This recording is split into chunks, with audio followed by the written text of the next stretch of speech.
신규 확진자가 200명에 육박하면서 지난 9월 이후 70일 만에 최대치를 기록했습니다. 광양과 여수시는 거리 두기를 1.5단계로 격상하기로 했습니다. 개천절 집회 당시 10인 이상 집회는 금지됐지만 내일 전국 집회는 기준이 완화돼 100명 미만 집회는 허용됐습니다. 광화문 집회 주최 측을 두고 살인자라고 했던 노영민 비서실장이 국민에게 살인자라고 한 적 없고 가짜뉴스라고 했습니다.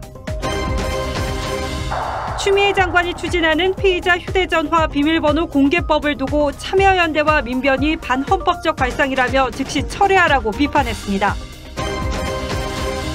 옵티머스 펀드의 자본 회수율이 7%에 불과할 것으로 알려졌지만 옵티머스 대표의 고가 아파트에서는 현금과 수표, 외화가 가득했던 것으로 파악됐습니다. 서울의 일부 아파트가 정문부터 오토바이 출입을 금지해 배달원의 노동력이 가중되고 있습니다. 대한항공을 보유한 한진그룹이 아시아나항공 인수를 검토합니다. 주주 반대와 독과점 우려 등이 걸림돌로 지적됩니다. 오늘 수도권에 내려진 초미세먼지 주의보가 주말엔 전국으로 범위를 넓히겠습니다.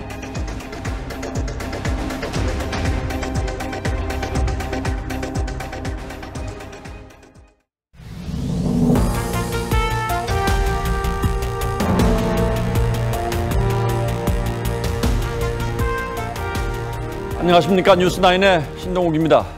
국내에서 코로나19가 발생한 지 내일이면 꼭 300일째입니다. 그러니까 10달이 된 겁니다.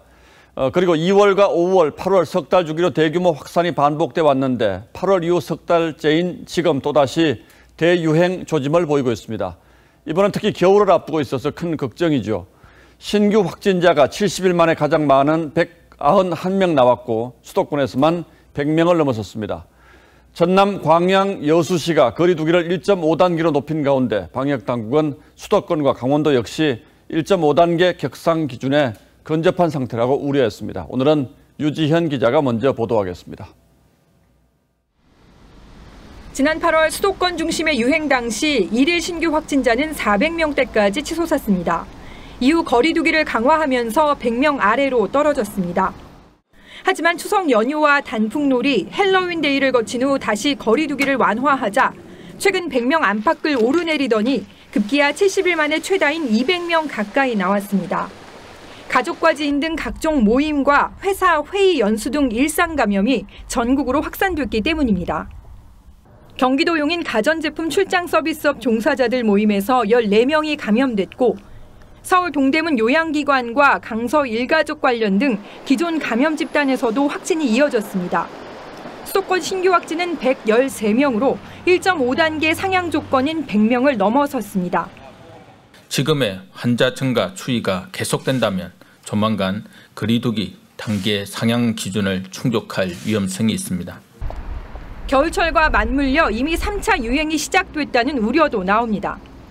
과거 단계로 하면 벌써 3단계에도 훨씬 넘은 환자 숫자인데 늦었죠. 수도권에 불씨가 남아있는 상황에서 계절적 요인까지 더해지니까.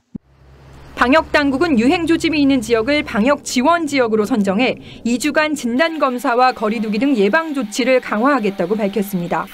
TV조선 유지현입니다.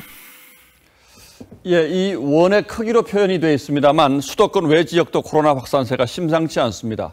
강원도에서는 교장 연수를 받던 교감 5명이 확진되면서 학교 24곳이 줄줄이 폐쇄됐습니다.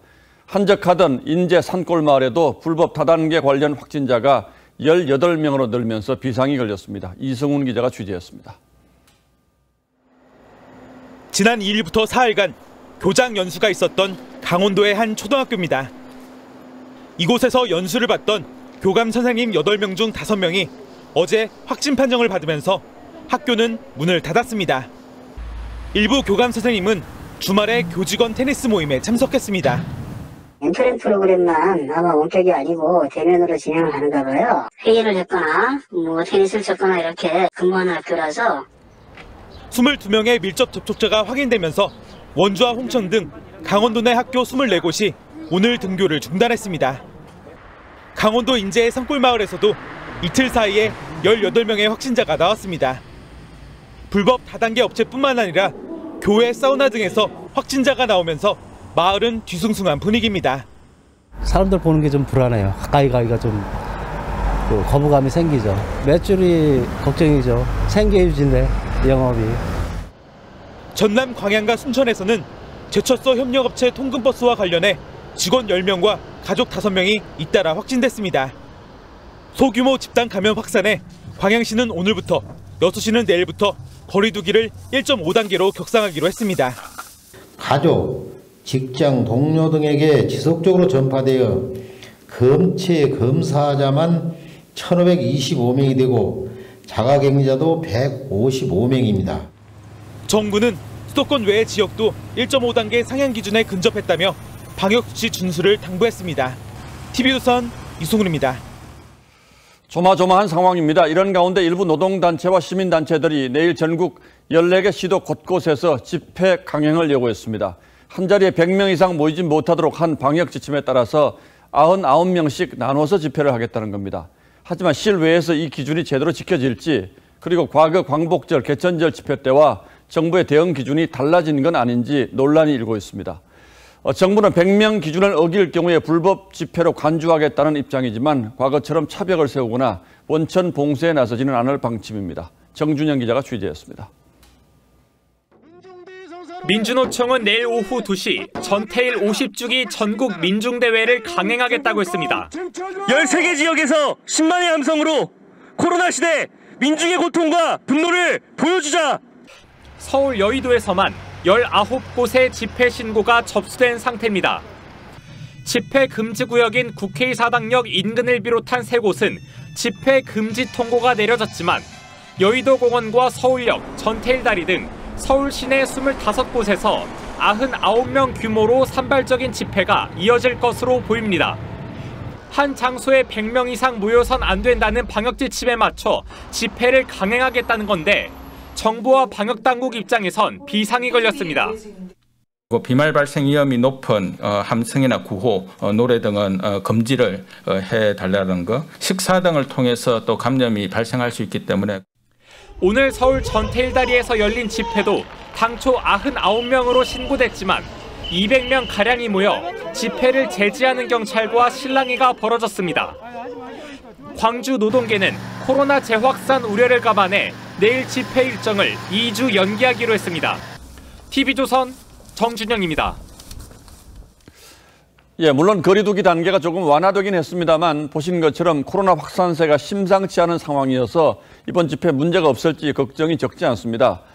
과거 보수단체 집회는 강력하게 단속해놓고 이번에는 기준이 좀 달라진 것 아닌가 하는 의문을 제기하는 분들도 적지 않습니다. 지금부터 하나하나 따져보도록 하겠습니다. 자, 윤석기 기자. 네. 지금 코로나 상황을 과거 집회 때와 비교하면 어떻습니까? 네, 지난 8월 광복절 집회, 10월 개천절 집회, 내일 도심 집회 직전 일주일간 하루 평균 확진자는 각각 50.6명, 71명, 134명입니다.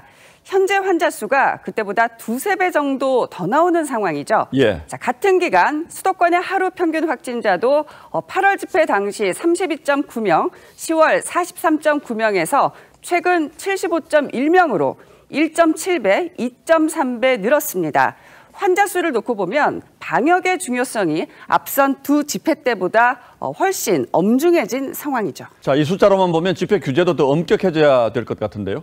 그런데 당국은 이 광복절 집회 때는 집회 금지 행정명령, 개천절 집회엔 경찰버스와 바리케이드를 동원해 일대를 봉쇄했고 한글날엔 차벽까지 세워 논란이 되기도 했죠. 예. 반면 내일 집회에 대해 서울시는 과거와 같은 강경한 조치 대신에 집회 자제를 촉구한다는 입장을 밝힌 상태입니다.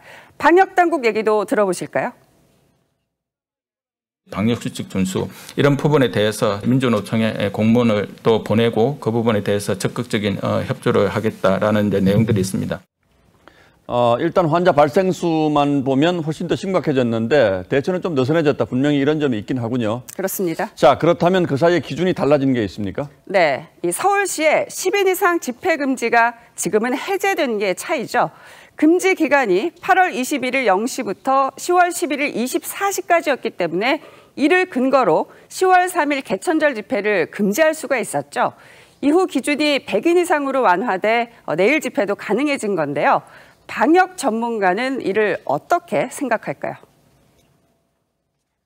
뭐 99명이면 괜찮다 이런 룰이 어디 있어요. 10명도 모이면 안 되는 거예요. 지금 지역사회 감염이 훨씬 높으니까요. 그때보다 훨씬 더 위험해요. 예, 분명히 지금도 위험한 것 같긴 합니다. 그런데 당시에도 나온 얘기입니다만 이 방역을 이유로 무작정 집회 자유를 또 제한할 수도 없지 않겠습니까? 그렇습니다. 코로나 장기화 시대를 맞아 이 방역과 집회의 절충점을 찾는 게 새로운 숙제로 떠올랐죠. 집회도 무조건 막을 수는 없고 감염관리 수칙을 지키냐 안 지키냐가 문제가 되겠죠. 예, 이번 집회에서 코로나가 확산되는 사태는 없어야겠습니다만은 그것과는 별도로 정치적 논란은 불가피해 보이는군요. 그렇습니다. 예, 윤슬기 기자 잘 들었습니다. 자, 미국, 유럽도 겨울이 다가오면서 코로나19 확진자가 폭발적으로 늘고 있습니다. 이탈리아는 의료 시스템이 붕괴하면서 병원 화장실에 시신이 방치되는 지경에 이르렀습니다. 일본 역시 3차 대유행 기미가 보이고 있습니다. 이어서 박소영 기자가 보도합니다. 이탈리아 남부의 병원 화장실. 한 남성의 시신이 널브러져 있습니다. 응급실에는 방치된 환자들이 넘쳐납니다.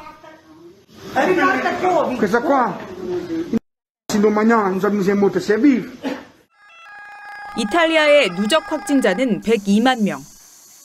병원마다 가득 찼고 의료 체계는 무너졌습니다. 프랑스의 누적 확진자는 190만여 명. 2주 가까이 이어진 봉쇄 정책도 무용지물입니다. Nous comptons ces derniers jours une hospitalisation toutes les 30 secondes et une admission en réanimation toutes les 3 minutes. 영국의 하루 확진자는 3만 3천 명을 넘겨 역대 최다를 기록했습니다. 요코하마 스타디움을 가득 메운 팬들. 일본 정부는 지난달 중순부터 야구장 내 확산을 실험해왔습니다. 내년 올림픽을 염두에 둔 겁니다. 이날은 정원의 51%를 채웠고 지난 1일에는 86%까지 늘렸습니다. 그런데 이 직후부터 확산세가 가팔라졌습니다. 시민을 마루타로 삼았다는 비판을 받은 이 실험이 3차 대유행을 불렀다는 분석이 많습니다. Doctors are warning of a third wave of cases in Japan as infections reach a 3-month high. 어제 신규 확진자는 1,600명을 넘겨 최다 기록을 세웠습니다. TV조선 박소영입니다. 얼마 전 노영민 대통령 비서실장이 광화문 집회 주최 측을 살인자라고 표현해 논란이 됐던 거 다들 기억하실 겁니다. 자, 그런데 그 연장선상에서 오늘 또 논란이 있었습니다. 국회의원 노영민 실장이 내일 집회와 관련해서 과거 발언을 문제 삼자 야당 의원이 가짜 뉴스를 퍼뜨린다고 또 버럭한 겁니다. 이번에는 여당 위원장까지 나서 그렇게 화낼 일은 아니지 않느냐고 제지하기도 했습니다. 홍현주 기자가 취재했습니다. 지난주 청와대 국정감사에서 논란이 됐던 노영민 비서실장의 발언입니다. 살인자입니다. 살인자. 이 집회 주동자들은. 하지만 오늘 국회에 출석한 노 실장은 국민에게 살인자라고 한 적이 없다고 했습니다. 제가 국민을 대상으로 말씀드리지 않았습니다. 주최 측만을 상대로 한 말이었다는 주장입니다. 야당이 내일 민중집회 주최 측에도 같은 말로 경고하라고 하자 노 실장은 가짜뉴스를 말한다며 발끈했습니다. 국민에 대해서 살인자라고 했던 그 국민에 대해서 하지 않았다고 했습니다. 어디서 가짜 뉴스가 나오나 했더니 여기서 자꾸 나오는군요. 분이 풀리지 않은 듯 노 실장은 발언을 이어갔고 급기야 김태년 운영위원장이 제지시킵니다. 어디서 가짜 뉴스가 나오나 했더니 그렇다고 그렇게 반응을 보이면 어떡해요. 그렇게 발끈하실 일은 아닌 것 같고. 그만하시죠. 노 실장은 당시 발언이 과했다면서도 틀리지는 않았다고 했습니다. 제가 그게 과했다고 말씀은 드렸고요. 틀리진 않았다고 생각하시는군요. 광화문 집회를 통해서 사망한 사람이 12명입니다. 노 실장의 주장에 국민의힘 소속인 김근식 교수는 집회 주동자는 국민이 아니냐면서 제발 국민을 나누지 말라고 비판했습니다. TV조선 홍현주입니다.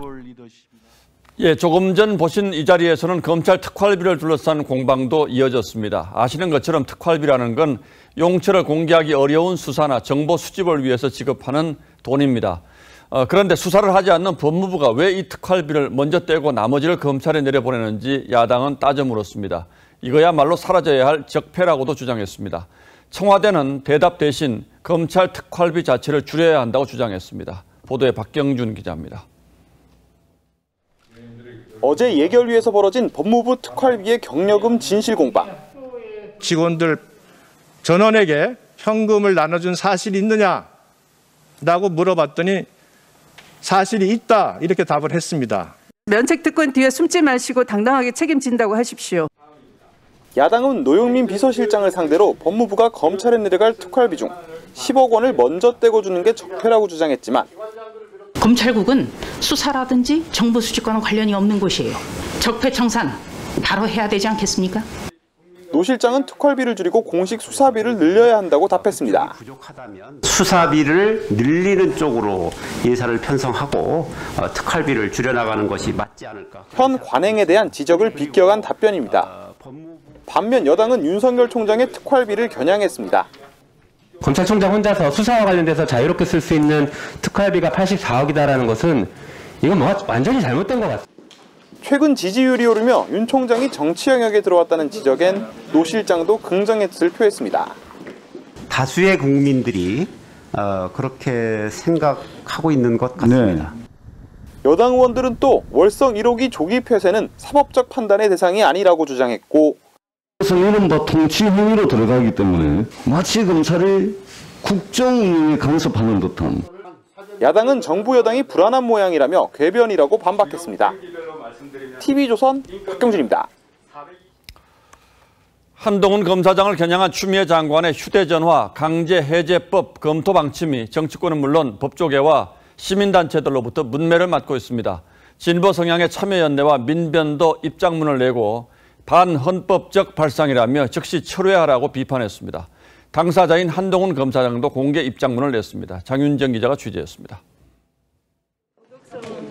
추미애 법무부 장관이 어제에 이어 오늘도 휴대전화 강제해제법의 당위성을 주장하며 강행 의사를 밝히자 진보 시민단체가 비판에 나섰습니다. 참여연대는 입장문을 내고 인권 침해 논란으로 폐기된 사법방해죄를 도입하겠다는 것이라며 반인권적이고 검찰개혁에 역행하는 제도 도입을 즉각 중단하라고 비판했습니다. 민주사회를 위한 변호사 모임도 성명을 통해 추 장관의 이번 지시를 규탄한다며 즉시 철회하라고 요구했습니다. 민변은 국민의 기본적 권리를 도외시했다면서 추 장관의 대국민 사과가 있어야 한다고 주장했습니다. 당사자인 한동훈 검사장도 자기 편 권력비리 수사에 대한 보복을 위해 힘없는 다수 국민을 보호하기 위한 자유민주주의의 기본 원칙을 마음대로 내다버리고 있다며 공개 반박했습니다. 비판이 확산되자 법무부는 추가 입장문을 통해 해당 법안의 연구를 추진한 계기는 N번방 사건과 한동훈 사건 때문이라고 설명했습니다.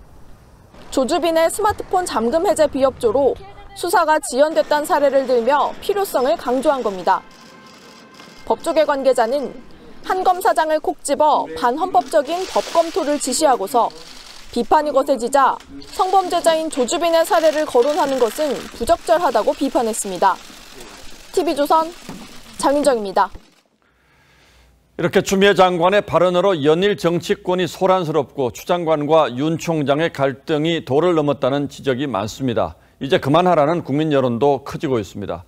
그런데 두 사람의 임명권자인 대통령은 여전히 침묵하고 있습니다. 야당은 추 장관이 헌법 위에 군림하려 한다며 즉각 경질을 주장했고 여당은 검찰 개혁을 막기 위한 불순한 의도가 있다고 반박했습니다. 추 장관의 거취 문제가 수면 위로 떠오르고 있는데 청와대 분위기는 어떤지 최원희 기자가 보도합니다.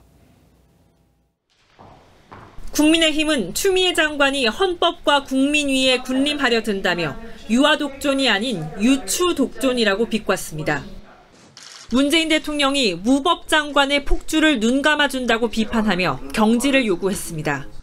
국민들은 상식적이고 정의로운 법무부 장관을 원합니다. 상식의 궤도를 한참이나 이탈한 추미애 장관을 즉각 경질하시기 바랍니다. 정의당도 비밀번호 공개를 강제하겠다는 발언을 철회하라며 독재에 맞서 이룩한 민주주의의 가치를 후퇴시키지 말라고 했습니다. 여권 일각에서도 추 장관 행보에 우려의 목소리가 나옵니다. 원조 친노 인사인 유인태 전 의원은 대통령 차원의 조치가 필요하다고 했습니다. 임명권자가 조정을 해서 둘이 다시 좀 손잡고 갈 수 있도록 하든가 인사조치를 하든가 해야 된다 보죠. 하지만 전체적으로는 방어 분위기가 강합니다. 민주당 관계자는 야당의 경질 요구는 검찰 개혁을 막으려는 의도라고 반박했습니다. 검찰 개혁에 능선이 좀 시간이 걸리고 있지만 능선을 넘어가고 있습니다. 이 능선을 반드시 넘어야 합니다. 청와대 관계자도 윤석열 총장이 건재한 상황에서 추 장관을 바꿀 수는 없다며 연말로 예상되는 개각 대상엔 포함되지 않는 것으로 안다고 말했습니다. TV조선 최원입니다. 금감원 실사 결과 옵티머스 펀드 자금 5,100억 원 가운데 회수 가능한 돈은 10% 전후에 불과할 거라는 사실은 어제 보도해 드린 바 있습니다. 그런데 이상한 일이 있었다는 사실이 저희 취재 결과 확인됐습니다. 검찰 압수수색 당시 김재현 옵티머스 대표의 집 금고와 차에서 현금과 수표, 여러 나라 외화가 뭉터기로 발견된 것으로 알려졌습니다. 검찰이 이 뭉칫돈의 출처를 추궁하고 있습니다. 주원진 기자의 단독 보도입니다. 옵티머스 김재현 대표가 구속 전에 살았던 서울 대치동의 고급 아파트입니다. 호가가 30억 원이 넘는 아파트인데 검찰은 지난 6월 이 집을 압수수색했습니다. 검찰은 당시 김 대표의 집에서 미국 달러와 일본 엔화뿐만 아니라 싱가포르 달러와 라오스 깁 등 외국 돈이 가득 담긴 금고를 발견한 것으로 파악됐습니다. 김 대표가 타던 1억 원 상당의 고급 세단 차량에서는 1,000만 원짜리 수표 15장과 5만 원권 현금 180장이 나온 것으로 전해졌습니다. 또 김 대표 부인은 1억 원 상당의 외제차를 타고 아들은 1년 학비만 수천만 원인 국제학교에 다니는 등 김 대표 가족은 호화로운 생활을 한 것으로 알려졌습니다. 압수수색 당시 김 대표의 부인은 눈물을 흘리며 청와대 민정수석실 이모 전 행정관의 남편인 옵티머스 윤모 이사에게 속았다고 진술한 것으로 전해졌습니다. 검찰은 이들이 투자금을 또 다른 곳에 은닉했을 것으로 보고 수사 중입니다. 투자자들은 투자 피해를 입고 나서 하루하루 매우 힘든 생활을 하고 있는데 정작 주모자들과 그 가족들은 잘 살고 있다라는 소식에 투자자들은 많은 분노를. 검찰은 또 김 대표가 거액의 돈을 정관계 로비에 썼는지도 살펴보고 있습니다. TV조선 주원진입니다. 코로나 시대에 음식 배달이 늘어나면서 일명 라이더 배달원은 총각을 다투며 움직이죠. 그런데 일부 아파트가 정문에서부터 오토바이 출입을 금지해서 배달원의 노동력이 가중되고 있습니다. 음식이 새진 않을까 불진 않을까 노심초사하다 보면은 기진맥진입니다. 어떻게 된 사연인지 권영석 기자가 현장을 들여다봤습니다. 오토바이에서 내린 음식 배달원이 단지 입구에서 호출 버튼을 누릅니다. 음식이 식을 새라 쉴 새 없이 달립니다. 방문자 명부까지 작성한 후 보안 요원과 함께 엘리베이터에 오르기까지 그야말로 난관의 연속입니다. 오토바이 못 들어가고 엘리베이터도 이게 작성하고 경호하시는 분하고 같이 가야 돼요. 아파트 입주민들이 보행자 안전을 위협한다며 단지 내 외부인 오토바이는 물론 자전거 출입까지 막으면서 벌어진 일입니다. 배달 주문 하나를 성사시켜야 3,000원을 벌 수 있는 배달원 입장에선 힘들어도 뛸 수밖에 없습니다. 시간이 돈이기 때문입니다. 그런 건 없어요. 저희가 불편을 감수하고 주고 가는 거 들어가는 거죠. 음식이 새는 경우가 있기 때문에 웬만하면 뛰지도 못하고 힘들죠. 아파트 측은 입주민 안전이 우선이라 어쩔 수 없다는 입장입니다. 집에 바쁘니까 빨리 다니지. 그죠? 이걸 그냥 집으로 떠는 집에 거두지 않아요. 위험하잖아, 소리가 나고.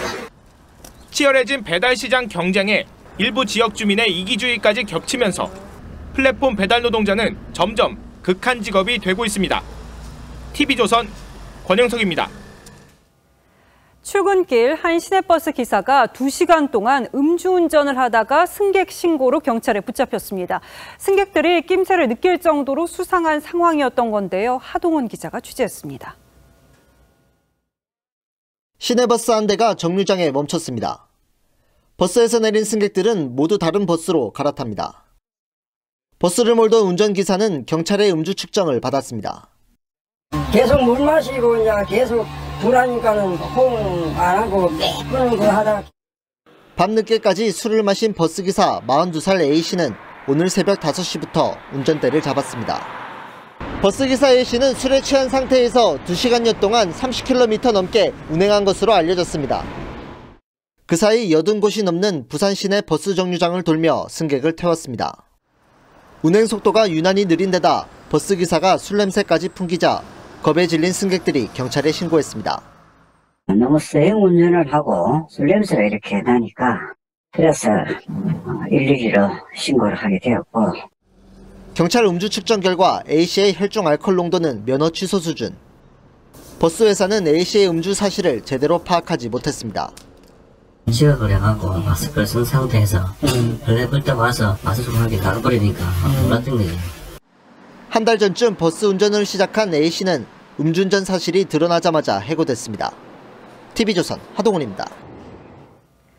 한 달여 계도 기간을 거쳐서 오늘부터 마스크 착용이 의무화됐습니다. 음식점 등 다중이용시설에서 마스크를 쓰지 않으면 과태료 10만 원을 내야 합니다.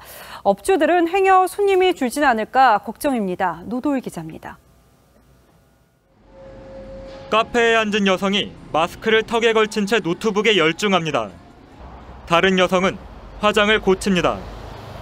마스크가 없거나 턱에 걸쳐놓고 대화하는 사람도 곳곳에 보입니다. 오늘부터 마스크 써야 되는 거 모르고 있었던 네, 잘 몰랐어요. 마스크 착용 예외 규정인 음료를 마실 때에 해당하지 않아 모두 10만 원의 과태료 부과 대상입니다. 이제 식당과 카페에서는 늘 마스크를 써야 합니다. 음식 나왔습니다. 이렇게 음식을 먹을 때만 마스크를 벗을 수 있습니다. 인근 PC방. 게임 산매경인 손님 절반가량이 마스크를 쓰지 않고 있습니다. 얼굴이 있다 얘기를 하면서 쓰는 사람도 있어요. 그때는 딱 썼다가 다시 내린다. 매장에서 마스크를 쓰도록 안내하지 않았을 경우 업주에겐 최대 300만 원의 과태료가 부과됩니다. 업주들은 무거운 벌금보다 어렵사리 되찾은 손님이 끊길까 걱정입니다. 손님 많이 떨어질 것 같아요. 아예 안 오지 않을까. 실내에서는 아예 그냥 먹지 않지 않을까라는 생각이 좀 들어요. 마스크 끼고 노래 안 부르면 벌금 10만 원이래요. 이렇게 얘기하면 어떤 손님이 오겠어요? 서울시는 오늘 밤 음식점과 유흥업소 밀집 지역을 중심으로 마스크 집중 단속에 나섭니다. TV조선 노도일입니다. 올 겨울은 코로나에 독감에 주의해야 할 게 많은데 미세먼지 걱정도 추가됐습니다. 코로나로 뚝 떨어졌던 중국 공장 가동률이 본격화되면서 스모그가 우리나라로 유입되고 있는 건데요. 오늘 수도권에 내려진 초미세먼지 주의보가 주말에는 전국으로 범위를 넓히겠습니다. 황병준 기자입니다. 서울 여의도의 한 전망대. 희뿌연 먼지에 가려 건물들이 잘 보이지 않습니다. 남산타워는 어렴풋이 윤곽만 보입니다. 오늘 서울 등 중부지방의 초미세먼지 농도는 나쁨 수준을 보였고 경기 남부와 충청 지역에는 초미세먼지 주의보가 발령됐습니다. 오늘은 수도권, 충청권 등의 서쪽 지역을 중심으로 대기 정체로 국내 발생 미세먼지가 축적되고 국외 미세먼지가 유입되어 농도가 높게 나타났습니다. 코로나에 미세먼지까지 겹치자 시민들은 더 답답합니다. 네, 코로나 때문에도 그렇고 다시 안 좋아진 미세먼지 때문에 마스크를 계속 쓰게 되어서 정말 답답하다고 생각합니다.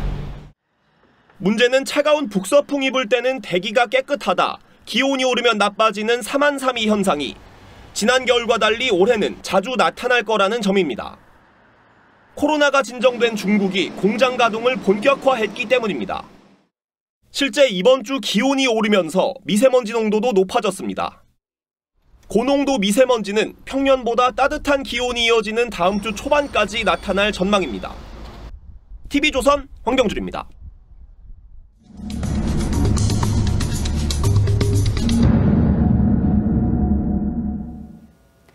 울릉도 가 보신 분들은 아실 겁니다. 보통 대형 여객선이 울릉도까지 운항이 됐습니다. 그런데 올 초부터 소형 여객선이 오가는 실정입니다. 작은 배이다 보니까 승객들은 얕은 파도에도 뱃멀미를 하고 주민은 생업에 위협을 받는 실정인데요. 큰 배로 바꾸면 될 문제 아니냐 하실 수도 있지만 당분간은 쉽지 않아 보입니다. 현장 추적 차순우 기자입니다.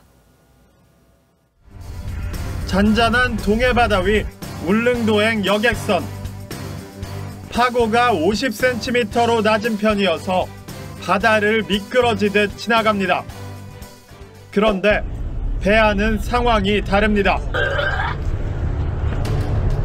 복도 곳곳 고통스러운 표정으로 널브러진 승객들.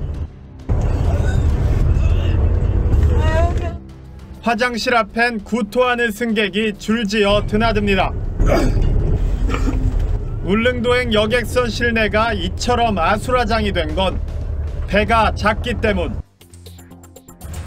포항과 울릉도로로 가는 정기선은 600톤급으로 쉽게 출렁거려 뱃멀미를 호소하는 승객이 많은 겁니다.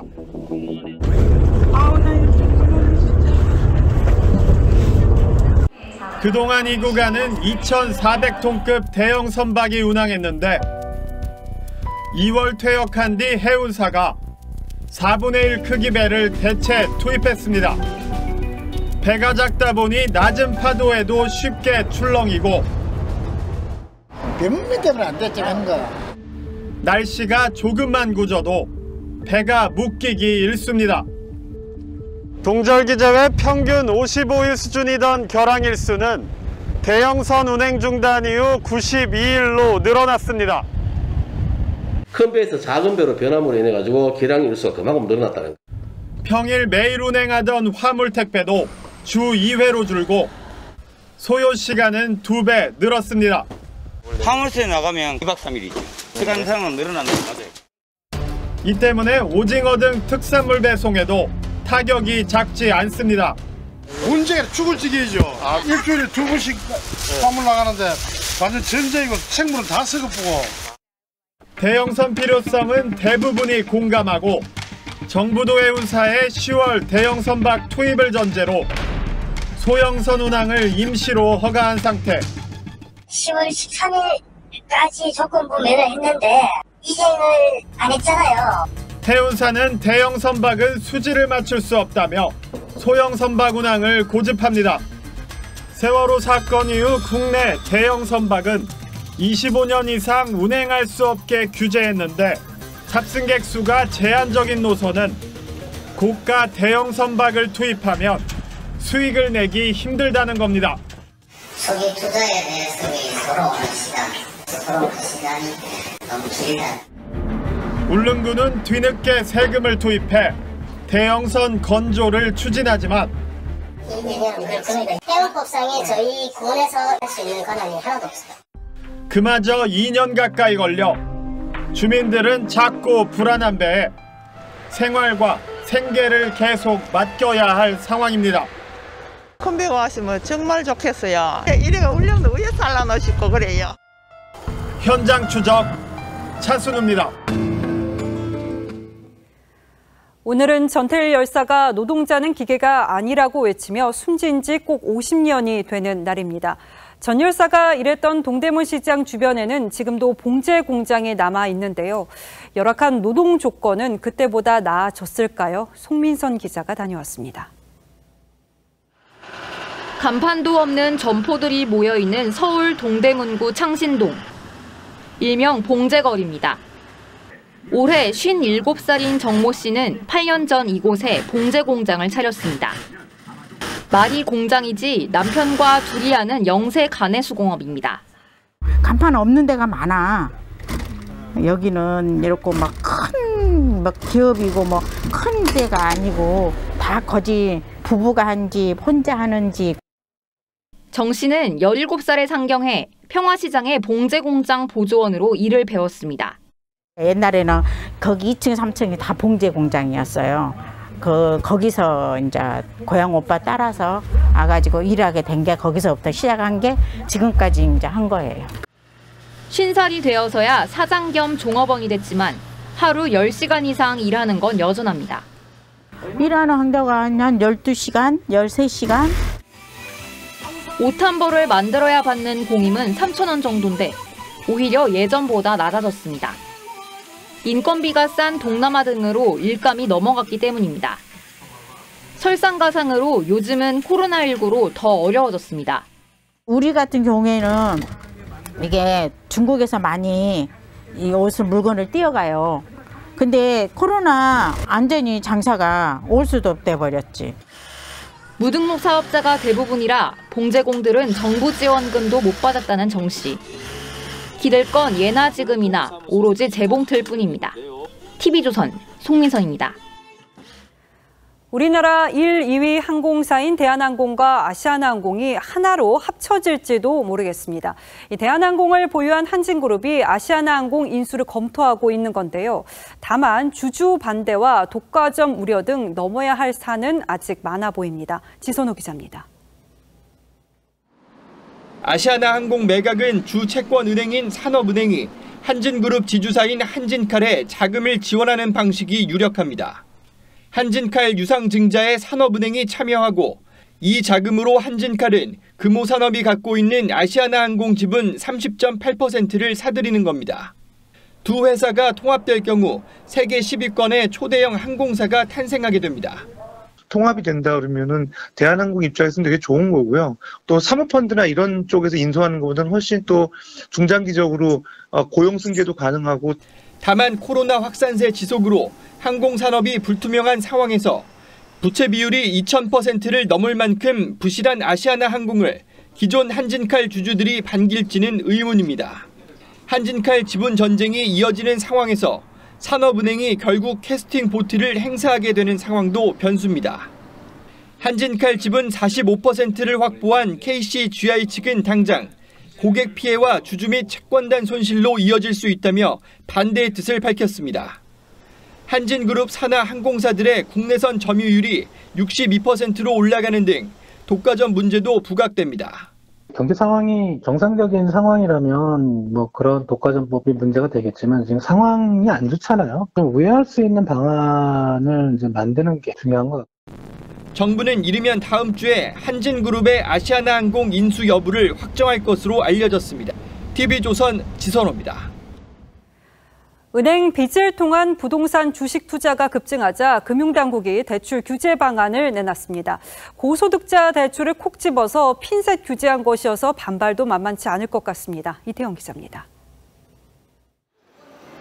지난 7월 시중은행에서 신용대출을 받은 30대 직장인 권모 씨. 전세 자금도 메꾸고 최대로 받은 다음에 투자라도 좀 해볼까 생각. 실제로 권 씨처럼 부동산 구입이나 주식 투자를 위해 신용대출을 받는 이른바 B투족이 늘면서 가계대출은 폭발적인 증가세를 보이고 있습니다. 그러자 금융당국이 가계부채 급증이 우려된다며 신용대출 옥죄기에 나섰습니다. 고소득, 고신용자의 거액 신용대출 쪽이 이제 그 증가세를 주도를 했기 때문에 타겟팅해서 속도를 줄이기 위한 것입니다. 신용대출로 1억 원 넘게 돈을 빌려 투기지역 등 규제지역에 집을 사면 신용대출이 회수됩니다.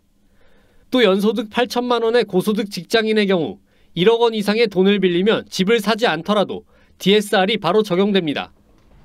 전문가들은 이런 규제로 소득이 낮은 타인을 통해 편법 대출을 받는 식의 시장 왜곡이 일어나거나 서민들 자금줄이 오히려 막힐 가능성이 있다고 우려합니다.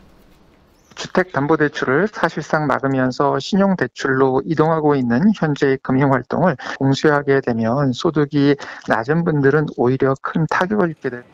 신용대출 규제는 오는 30일부터 적용될 예정입니다. TV조선 이태용입니다. 예, 다음 뉴스입니다. 바이든 미국 대통령 당선인이 안보와 관련한 핵심 사안들에 대해서 정보 보고를 받지 못하고 있다고 합니다. 그렇다면 심각한 안보 공백을 부를 수 있을 텐데 왜 이런 일이 벌어지고 있는지 워싱턴을 직접 연결해서 물어보겠습니다. 자, 최우정 특파원. 네, 워싱턴입니다. 이건 미국만의 문제가 아니지 않겠습니까? 동맹국 안보와 직결되는 정보도 많을 텐데 이게 제대로 보고가 안 되면 큰 문제 아닌가요? 그럴 수밖에 없습니다. 이 국가정보국 DNI는 바이든 당선인에게 정보 브리핑을 한 적이 없습니다. 아직 당선이 확정되지 않았기 때문이란 이유에서인데 이 공화당 내에서조차 이건 아니다, 이 정보 보고를 하라, 이런 지적이 나옵니다. 이 트럼프 대통령의 최측근이죠. 린지 그레이엄 상원의원의 말인데 이는 이 같은 정보 공백이 과거 엄청난 결과를 불러온 경험이 있기 때문입니다. 이 재검표 논란이 일었던 2000년 대선 직후 부시 전 대통령 역시 한동안 정보 보고를 받지 못했습니다. 이듬해 9.11 테러가 발생했고 이후 발간된 보고서는 중요한 안보부서에서 인수작업이 지연돼 제대로 대처하지 못했다고 밝혔습니다. 현재 바이든 측은 인맥을 총동원해 정보 공백을 메우고 있다지만 언제까지 이럴 수는 없는 노릇입니다. 자, 상황이 이런데도 트럼프 대통령이 인수작업에 협조하지 않고 소송을 고집하고 이러는 이유는 뭘까요? 네, 트럼프 대통령 미시간과 조지아, 이 펜실베니아주 등 경합주들에서 개표 중단 소송을 냈습니다. 이 개표를 지연시켜서 주 정부가 선거 결과를 확정하지 못하게 회방을 놓는 겁니다. 이렇게 되면은 주 의회가 승자를 결정할 수 있고 현재 경합주 일부는 공화당이 의회를 장악하고 있기 때문에 나를 승자로 정할 수 있다, 이렇게 판단하는 것 같습니다. 그런데 트럼프의 기대와는 반대로 국토안보부와 선거관리위원회 등은 역사상 가장 안전한 선거였다, 이런 성명을 냈습니다. 또 이미 많은 소송이 기각됐고 트럼프 시나리오대로 진행되진 않을 것이다, 미국 언론들은 현재 이렇게 평가하고 있습니다. 지금까지 워싱턴에서 전해드렸습니다. 예, 워싱턴 최우정 특파원이었습니다. 우리 손으로 만든 K9 자주포가 실전에 배치된 지 20년이 지났습니다. 그리고 1,300대가 완전히 배치되면서 전력화를 마쳤습니다. 한때 지상 화력에서 북한의 열세였던 우리 군은 K9의 등장으로 우위를 점하게 됐고 해외로도 600여 대가 수출됐습니다. 윤동빈 기자가 취재했습니다. 서해 연평도에 돌연 북한의 포탄이 쏟아졌던 지난 2010년 11월. 우리 해병대는 피격 13분 만에 K9 자주포를 동원해 북한 도발 원점에 80여 발의 포탄을 쏟아 부었습니다.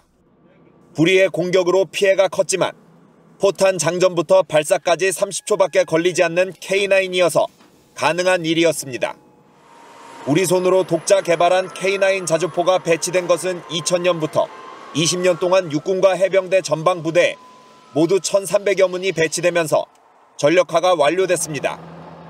1980년대까지만 해도 우리 군의 포병 전력은 북한의 열세였지만 이후 K9 자주포를 전력화하면서 확실한 질적 우위를 갖추게 되었습니다. 155mm 포탄을 분당 3발씩 날려보낼 수 있는 K9 자주포의 가격은 대당 약 40억 원. 독일, 미국, 영국 등 선진국의 동급 자주포와 비교했을 때 가격은 절반 수준입니다. 터키, 폴란드, 인도 등 6개국에 약 600문이 수출된 K9 자주포는 호주 진출도 눈앞에 두고 있습니다. 우리 군은 K9 자주포를 완전 무인화해 2030년부터 순차적으로 도태되는 기존 K9 자주포를 대체한다는 계획입니다. TV조선 윤동빈입니다.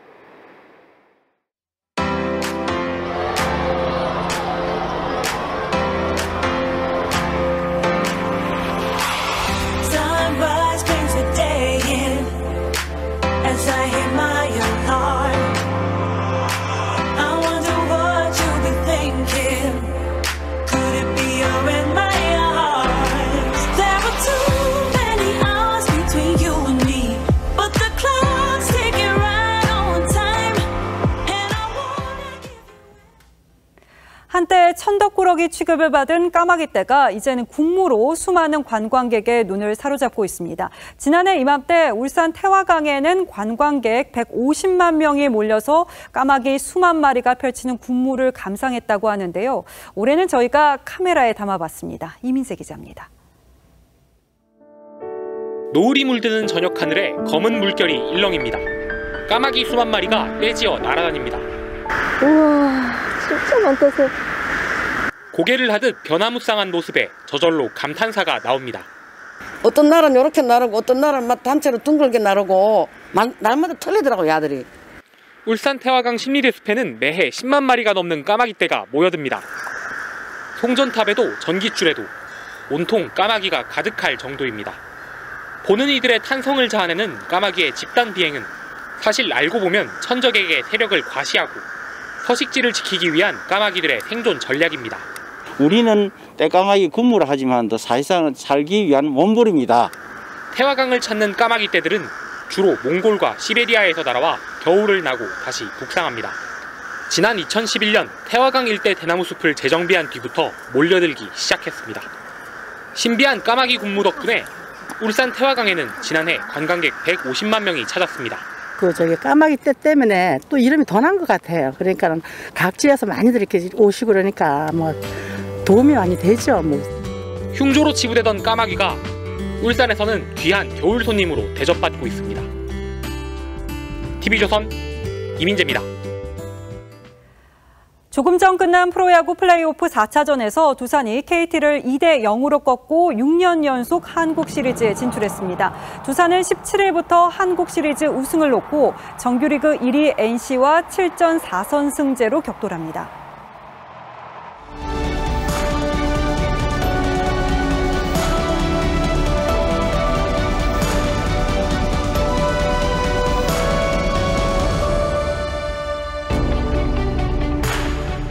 짧은 가을도 끝나가면서 세상이 무채색으로 가라앉는 요즘, 바람 아래 해변에 서면 바람이 수상합니다. 안면도 남쪽 이 외진 해변에는 용이 승천하며 일으킨 큰 바람이 바다 물길을 틀어놓았다는 전설이 전해옵니다. 그래서인지 널따란 백사장에는 바람이 쓸고 간 무늬만 가득합니다. 안면도에는 꽃지, 샛별, 드러니, 젖게, 숭어 둔벙같이 유난히 고운 우리말 지명이 많습니다. 그 중에서도 시적이고 서정적인 이름이 바람 아래이죠. 바람이 풍상은 바람이 불어오는 곳, 바람 아래 풍하는 바람이 불어가는 곳을 가리킵니다. 아무도 없이 고요한 눈부신 바람 아래 해변을 거닐며 시인은 하수상한 시절 도무지 내 맘 같지 않은 세상을 잊어보려 합니다. 나는 이제 어디로 가야 하나?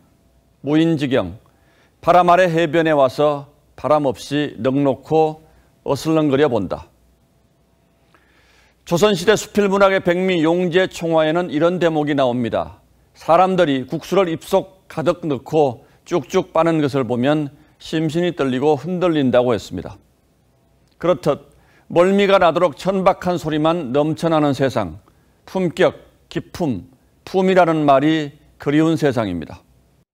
품격 있는 질의를 부탁드리겠습니다. 품위가 이 정도면 있는 거죠. 모욕적이거나. 오늘은 대통령 비서실장이 또다시 언성을 높였습니다.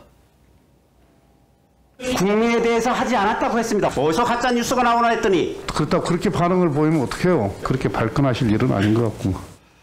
국정감사 이래 국회에 쏟아지는 말들은 요즘 정치판의 품위가 어느 수준인지 대비추는 거울입니다. 의원님들 살려주십시오. 한번 하세요, 예산. 석학 움베르토 에코가 남긴 베스트셀러에 세상의 바보들에게 웃으면서 화내는 방법이라는 에세이가 있습니다. 뼈있는 농담으로 풀어낸 이 세상 비평에서 그는 요즘 어떻게 지내십니까? 라는 질문에 답하는 방법을 옛 명언들의 패러디로 열거했습니다. 예를 들면 너무나 숨막히지 않아요? 죽을 맛입니다. 내 마음은 황무지입니다. 같은 거죠. 이 중에 요즘 안부에 써먹을 만한 대답이 혹시 여러분은 있으십니까? 이 가운데 저는 탐험가 리빙스턴의 이 말에 눈길이 갔습니다. 이제 가망이 별로 없는 것 같습니다. 11월 13일 앵커의 시선은 정도껏 하세요 였습니다.